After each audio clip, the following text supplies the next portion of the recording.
అనేది మనకి జూన్ 4నే తెలుస్తుంది. So the most important constituency రాష్ట్ర ప్రజలు అలాగే దేశంలో ఉన్న తెలుగు ప్రజలందరి దృష్టి ఉన్న నియోజకవర్గం, మొన్న ఎన్నికల్లో విపరీతంగా ప్రతిరోజు న్యూస్లో నానిన నియోజకవర్గం పిఠాపురం. ఎందుకంటే జనసేన అధినేత పవన్ కళ్యాణ్ ఎన్నుకున్న నియోజకవర్గం పోటీ చేయడానికి. అది కాకినాడ జిల్లాలో ఉన్న నియోజకవర్గం. అక్కడి నుంచి పవన్ కళ్యాణ్ పోటీ చేశారు. సరే, ఆయన ఎందుకు పిఠాపురం ఎన్నుకున్నారంటే కొంతకాలం భీమవరమా, లేకపోతే తిరిగి మళ్ళీ గాజువాక, లేకపోతే మళ్ళీ అటు అనంతపురం, ఇలా రకరకాల చర్చలు జరిగిన తర్వాత పిఠాపురం ఎన్నుకున్నారు. అక్కడ ఆ పార్టీకి సంబంధించిన కేడర్ కానివ్వండి, లేకపోతే కాపు సామాజిక వర్గానికి సంబంధించిన ఓటర్లు కానివ్వండి, వీళ్ళందరూ కూడా చాలా ఎక్కువ సంఖ్యలో ఉండడం అనేది కూడా బహుశా ఒక కారణమా? ఇవన్నీ అనేక కారణాలు, అనేక వ్యూహాలు ఉంటాయి ఒక పార్టీ అధినేత ఒక నియోజకవర్గం ఎన్నుకున్నప్పుడు. సో పిఠాపురానికి సంబంధించి గ్రౌండ్ రిపోర్ట్ ఎట్లా ఉంది? కేవలం పిఠాపురం మాత్రమే, ఏ కాన్స్టిట్యున్సీ అయినా ఆ నియోజకవర్గం వరకే దృష్టి ఉంటుంది, ఆసక్తి ఉంటుంది. కానీ పిఠాపురం దానికి ప్రత్యేకం.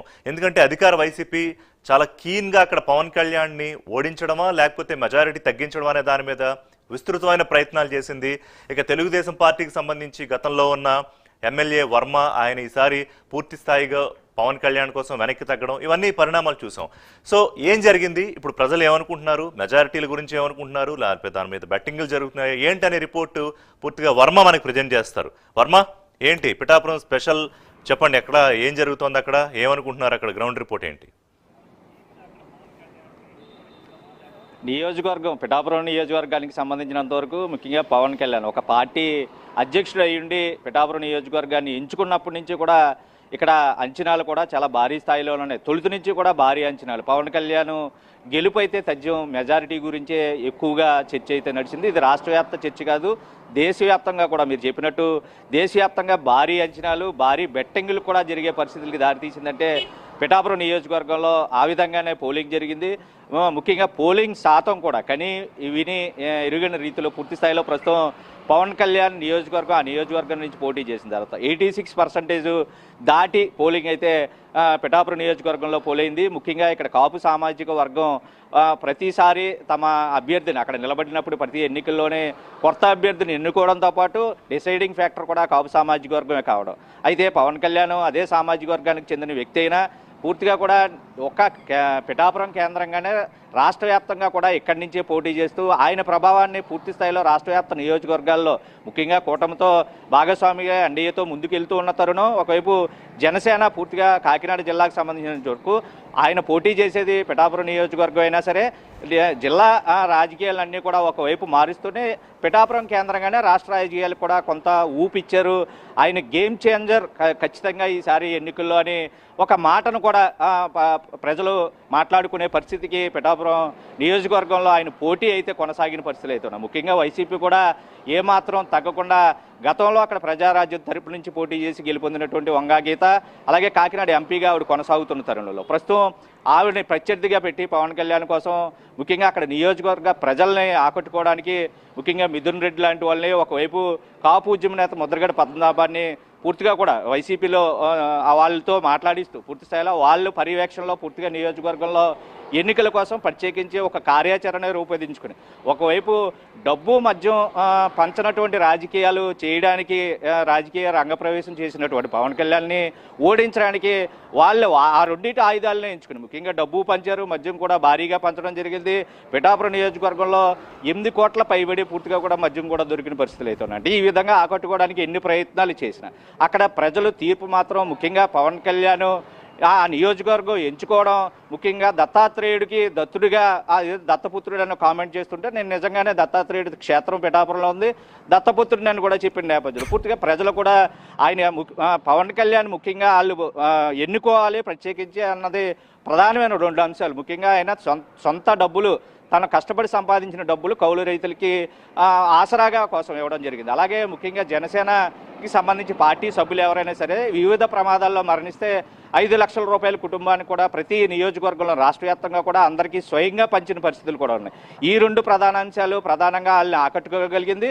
ముఖ్యంగా ఇప్పటివరకు ఎటువంటి అభివృద్ధి చూడలేనటువంటి పరిస్థితులు ప్రస్తుతం పవన్ కళ్యాణ్ రాజకీయాల్లోకి తనకంటూ ఒక స్థానాన్ని ఏర్పాటు చేసుకోకపోయినా ఇంత సేవ చేయగలిగిన వ్యక్తి ఖచ్చితంగా అసెంబ్లీకి వెళ్తే రాష్ట్ర వ్యాప్త రాజకీయాలను మార్చడంతో పాటు ఎన్డీఏ భాగస్వామ్యంతో కేంద్ర సహకారంతో పూర్తిగా కూడా అభివృద్ధి బాట అయితే పిఠాపురం పడుతుంది అన్న ఒక నమ్మకం, అది పవన్ కళ్యాణ్ ద్వారానే సాధ్యం అవుతుందని పూర్తి విశ్వాసం వాళ్ళకి కలిగిన నేపథ్యంలో 86% పోలింగ్ వరకు వెళ్ళడం, ఎక్కడ మాట్లాడినా నియోజకవర్గ వ్యాప్తంగా తొలుత నుంచి కూడా గాసు గుర్తుకే ఓటేసాం గలగలని కూడా చెప్పిన పరిస్థితులు అయితే ఇప్పటి వరకు ఆ నియోజకవర్గానికి సంబంధించి పవన్ కళ్యాణ్ గెలుపు తథ్యం అంటూనే 70,000 పైచిలకు మెజారిటీ అయితే ఖచ్చితంగా వస్తుంది, 70,000 దాటి ఉంటుంది అన్న ధీమా ప్రస్తుతం అక్కడ వ్యక్తం అవుతుంది. బెట్టింగ్లు కూడా నడుస్తున్నాయా వర్మ? ఆ మెజారిటీల మీద బెట్టింగ్లు నడుస్తున్నాయా? ముఖ్యంగా ఎస్ ఋషి, మీరు చెప్పినట్టు తొలుత ఎలక్షన్ ముందు వరకు కూడా, అదే పోలింగ్ ముందు వరకు కూడా రూపాయికి 30 రూపాయలు ఇస్తామంటూ కూడా పోటీ సాగిన నేపథ్యంలో ప్రస్తుతం 10 లక్షలకి 30 లక్షలు ఏదైతే అటు వైసీపీ అభ్యర్థి మీద కూడా ఆ అంచనాలు లేకపోతే పూర్తి స్థాయిలో ఆవిడ కూడా గెలుస్తారు. 10 లక్షలకి 30 లక్షలు. ముఖ్యంగా ఇది అగ్రిమెంట్లు కూడా రాసుకుని ఏదైతే ఈ పవన్ కళ్యాణ్ మీద పూర్తిగా 100 రూపాయల స్టాంప్ పేపర్ల మీద అగ్రిమెంట్ రాసుకుని ముందు ఇస్తూగానే ఆ వాళ్ళకి అది హామీ పత్రాలుగా మార్చుకున్న పరిస్థితులు. ముఖ్యంగా ఇది క్యాష్ రూపంలో జరుగుతుంది. ముఖ్యంగా ఇంటర్నేషనల్ లెవెల్లో కూడా ఆన్లైన్లో తమ వారిని ఇక్కడ మధ్యవర్తులుగా పెట్టుకుని ఆన్లైన్లో కూడా ప్రస్తుతం బెట్టింగ్లు నడుస్తోంది. ₹1 దాటి ఒక గ్రూప్ సభ్యులు 10 మంది ఉంటే 15 లక్షలు వేసుకుని ₹1 అవతల వాళ్ళతో 1 కోటి, 2 కోట్లు, 3 కోట్ల మీద కూడా ప్రస్తుతం బెట్టింగ్ తారాస్థాయికి అయితే నడుస్తూ ఉన్న పరిస్థితులు అయితే ఉన్నాయి. మెజారిటీ 50,000 దాటి వస్తుందని ఒక పందెం అయితే 70,000 దాటి వస్తుందని పందెం. ఈ రకంగా పవన్ కళ్యాణ్ ప్రస్తుతం అంచనాలకు మించి విజయం అయితే ఇక్కడ ఖచ్చితంగా వస్తుంది అని అంటున్నారు. గెలుపు కూడా సాధిస్తారు ఖచ్చితంగా ఇక్కడ నుంచి అని ప్రజలైతే తమ నోటి వెంట ప్రతిరోజు చెప్తున్న పరిస్థితి అయితే 4వ తారీఖు రావడమే అధికారికంగా డిక్లరేషన్ ఇవ్వడమే అన్న పందాన ప్రస్తుతం పిఠాపురం నియోజకవర్గ ప్రజలందరూ చెప్తున్నారు. అధ్యక్ష అన్నం పవన్ కళ్యాణ్ ఖాయం, పిఠాపురం ఆయనకి మా దేవుడిచ్చిన దత్తాత్రేయుడు ఇచ్చిన వరం అని ప్రస్తుతం నియోజకవర్గ ప్రజలైతే చెప్తా ఉన్నారు. Right Varma, thank you. So Varma చెప్తున్న దాన్ని బట్టి జూన్ 4న ఫలితాలు వచ్చాక గెలుపు లాంఛనమే. అయితే బెట్టింగ్స్ విషయం చెప్పారు. యాక్చువల్లీ బెట్టింగ్ వేసే వాళ్ళు అందరూ ఆల్రెడీ వేసేసే ఉంటారు, కానీ it's illegal, it's not permitted. నేను ఒకసారి మళ్ళీ మిమ్మల్ని గుర్తు చేస్తున్నాను, ఎందుకంటే అది ఎక్కడన్నా దొరికితే మళ్ళీ దానికి సంబంధించిన కాన్సిక్వెన్సెస్ ఫేస్ చేయాల్సి ఉంటుంది. అయితే పవన్ కళ్యాణ్ గురించి 2 మాటలు చెప్పి వేరే నియోజకవర్గానికి వెళ్తా. అంటే ఆయన రాజకీయానికి వచ్చిన నేపథ్యం the most famous film star, అలాగే ఆయన తీసుకునే రెమ్యునరేషన్ అంటే పర్ డే పారితోషికం 2 కోట్లకు పైన, ఒక్క రోజుకి ఆయన పారితోషికం 2 కోట్లకు పైన.